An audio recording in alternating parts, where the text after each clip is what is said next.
네, 안녕하세요, 여러분. 움찬 채널입니다. 저는 현재 지금 잠깐 회사? 연구소를 3개월 다니고 있어서 취준생에서 살짝 벗어난 움찬입니다. 오늘은 이제 효과적인 커뮤니케이션에 대해서 이야기를 나눠보려고 할 건데요. 발표나 회의에서 자신 있게 소통하는 방법을 배우고 싶다면 끝까지 시청해 주세요. 먼저 이 커뮤니케이션이 왜 중요한지에 대해서 짚고 넘어가야 할 텐데요.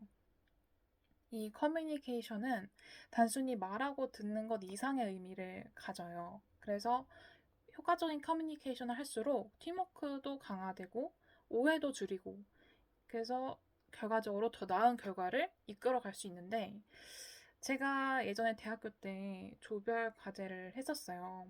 그때 이제 팀원들이랑 뭔가 소통도 원활하지가 않고, 어쨌든 제 과 특성상 팀플로 하는 작업이 굉장히 많았는데 이 소통이 원활하지가 않다 보니까 저도 커뮤니케이션 스킬이 부족하고 다른 친구들도 커뮤니케이션 스킬이 부족하니까, 한 명이라도 이런 스킬을 갖고 있다면 뭔가 중재를 하는 일이 많은데, 그러지 않으니까 팀에 오해가 생기고 와해가 될 그런 지경까지 가진 않았지만 어쨌든 그런 위기를 많이 겪었죠. 당연히 발표 준비하는 데까지 굉장히 많은 어려움을 겪었어요.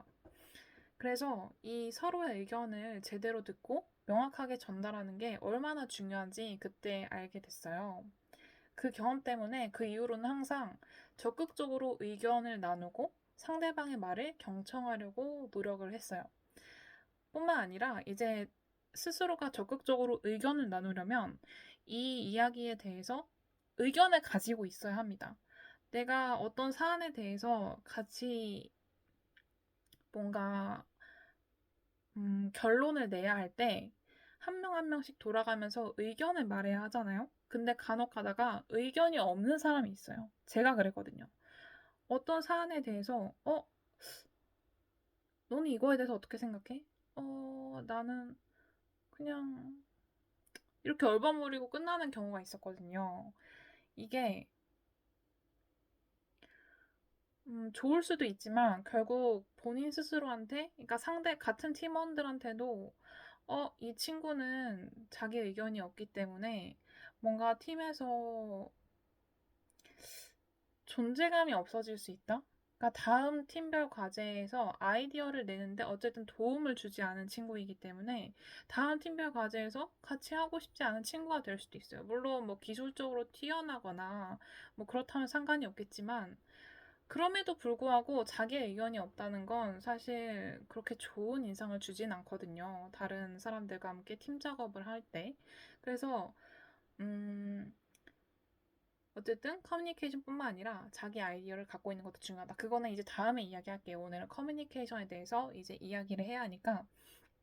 어쨌든 저는 이런 경험 덕분에 다시 한번 말씀드리지만 적극적으로 의견도 나누고 상대방 말도 경청하려고 많이 노력을 했는데, 이제 여러분도 이런 일들 때문에 좀 어려움이 있거나 아니면 내가 이런 경험이 있었다. 근데 아직까지도 이런 점에 대해서 나는 어떻게 해야 할지 모르겠다 하시는 분들은 오늘 배운 내용을 한번 적용해 보시면 좋을 것 같아요. 먼저 첫 번째로 커뮤니케이션 기술에 대해서 알아보면 좋을 것 같은데, 이 언어적 커뮤니케이션, 이런 건 우리가 말하는 단어랑 문장을 의미하거든요. 커뮤니케이션은 일단 언어적 커뮤니케이션이랑 비언어적 커뮤니케이션이 있어요. 일단 첫 번째로 언어적 커뮤니케이션에 대해서 말씀을 드려볼게요. 이게 단어랑 문장인데 그냥 간단하게 내가 말하는 거. 말할 때 당연하게도 간결하고 직관적인 표현을 사용해야겠죠. 그리고 상대방 말도 경청하고, 경청하는 데서 끝나는 게 아니에요. 제가 적절한 피드백을 줘야 합니다. 어, 말만 경청하면 오케이 오케이. 근데 그 다음에 뭔가 티키타카가 돼야지 그 사람이 내 말을 제대로 듣고 있구나 라는 게 이제 느껴지죠. 예를 들면 이 프로젝트는 언제까지 완료될까요? 라고 질문하면 상대방이 명확하게 답변을 할 수 있도록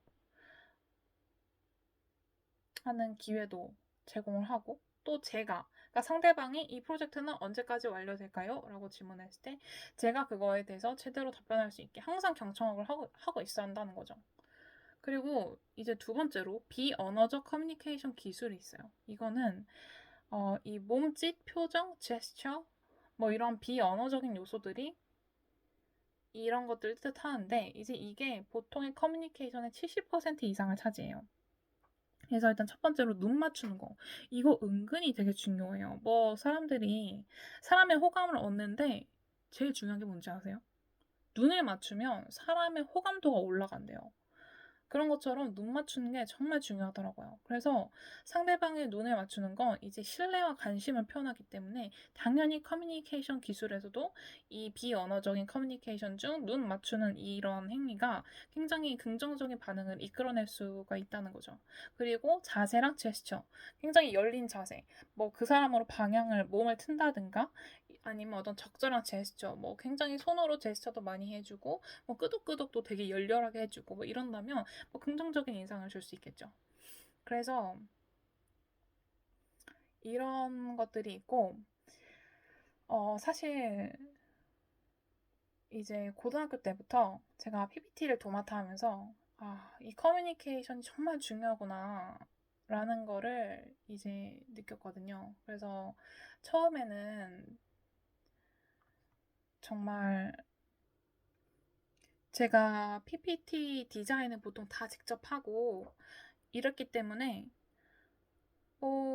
나는 이 PPT를 사용하는 기술이 있으니까 팀에 내가 그래도 한 도움을 주는 그런 사람이구나라는 생각이 있었는데 이게 기술도 기술이지만 어느 순간 제 아이디어를 내고 내가 이 팀에 뭔가 이런 커뮤니케이션이 돼야지만 내가 이 팀에 정말로 참여하고 있다는 느낌이 들고 점점 이제 뭐 PPT 이런 기술로 이 사람들의 인정을 받는 것도 좋지만 그 사람들과 정말 소통하면서 이 사람은 정말 다음에도 나랑 같은 팀이 되었으면 좋겠다라고 생각하게 만드는 그런 것들은 결국 이 커뮤니케이션 스킬을 정말 잘하는 사람이 항상 제일 순위로 필요해지더라고요. 팀을 짤 때.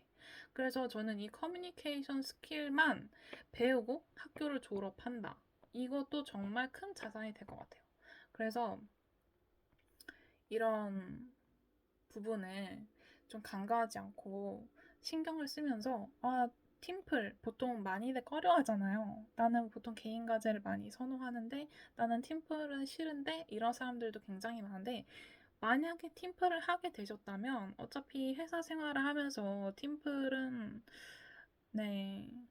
피할 수 없는 일이 될 수 있어요. 물론 뭐 개인 프리랜서로 나가실 게 아니라면 어쨌든 회사에서 한 번쯤은 그런 일이 있을 거기 때문에 대학교에서 뭔가 실습을 하신다고 생각하시고 실습을 하신다고 생각하시고 이 커뮤니케이션 스킬을 잘 적용해서 대학교 졸업하실 때는 굉장히 그래도 좀 전문가까지는 아니지만 아마추어를 살짝 벗어날 수 있을 정도로까지 스스로 발전하는 본인을 보면서 굉장히 뿌듯함을 느꼈으면 좋겠습니다. 오늘 배운 내용이 도움이 되셨다면 좋아요와 구독 버튼 눌러주시고요.